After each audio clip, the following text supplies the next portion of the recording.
इस लड़की का नाम है अनु। अनु अपनी माँ का पिंडदान करने के लिए इस जगह पर आई है। पिंडदान खत्म करने के बाद अनु अपने पापा को कॉल करके कहती है, माँ जब जिंदा थी तब तो आपने मम्मी को समय नहीं दिया, कम से कम मरने के बाद ही आ जाते। इतना कहते ही अनु अपने पापा का फोन काट देती है। रात के वक्त यह पुजारी जब सो रहा था तभी इस पुजारी के कान में आवाज आती है, शास्त्री अब कर्तव्य निभाने का समय आ चुका है। फिर अनु जब घर आती है तभी शास्त्री अनु को एक कमरे के अंदर ले जाता है और उस कमरे का दरवाजा भी बंद कर देता है। तभी अनु शास्त्री से कहती है, यह तुम क्या कर रहे हो? शास्त्री इस जगह से एक बहुत पुराना बॉक्स बाहर निकालता है। वह बॉक्स अनु को देकर कहता है, यह लो तुम्हारी अमानत, तुम इस बॉक्स को मंदिर में पहुंचा दो। अनु शास्त्री से कहती है, मेरा कल प्रोग्राम है, तुम ही पहुंचा दो। शास्त्री कुछ बोलने ही वाला था तभी एक जिन्स आकर शास्त्री के गले पर हमला करता है, जिसकी वजह से शास्त्री की वहीं पर मौत हो जाती है। यह देखकर अनु बहुत ज्यादा डर जाती है। फिर अनु गाड़ी के अंदर बैठकर किसी से बात कर रही थी। तभी अचानक एक लड़का आकर अनु को वही बॉक्स देकर कहता है, आप इसे अंदर भूल आई थी। कुछ टाइम बाद अनु बस स्टैंड पर बस का इंतजार कर रही थी। अचानक एक तांत्रिक आकर अनु की बैग चुराकर भाग जाता है, जिसकी वजह से अनु को घर की बजाय पुलिस स्टेशन जाना पड़ता है रिपोर्ट लिखाने। बैग चोरी होने की वजह से अनु को और एक दिन होटल में रहना पड़ता है। उसी दिन रात को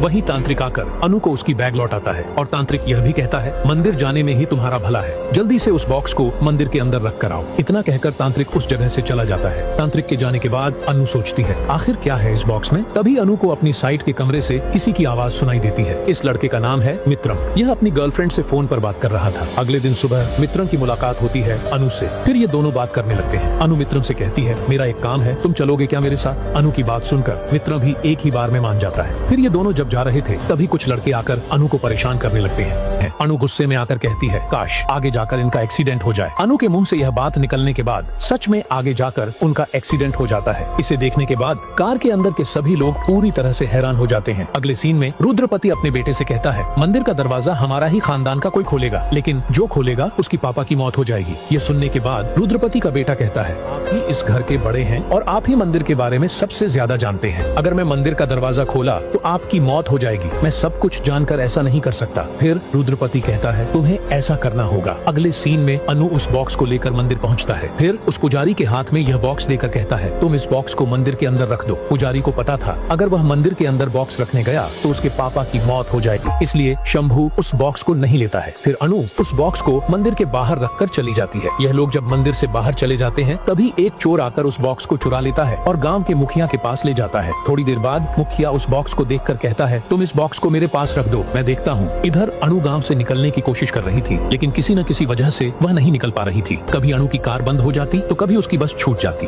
लेकिन अनु को घर जाना बहुत ज्यादा जरूरी था। इस वजह से वह जंगल के अंदर से जाने की कोशिश करती है। अचानक अनु के सामने कुछ छोटे पुजारी आकर कहते हैं, तुम हमारे साथ आओ, हम तुम्हारी मदद करेंगे बाहर जाने में। वे पुजारी अपनी शक्ति की मदद से जंगल के अंदर एक खुफिया रास्ता बनाते हैं। अनु उस रास्ते में जाने ही वाली होती है, तभी वही तांत्रिक अनु के पास आ जाता है। तांत्रिक कहता है, मत जाओ, यह माया भी जंगल है। अनु तांत्रिक से कहती है, तुम मेरा पीछा क्यों कर रहे हो? इतना कहकर जब अनु पीछे मुड़कर देखती है तो वहाँ से सारे पुजारी गायब हो जाते हैं।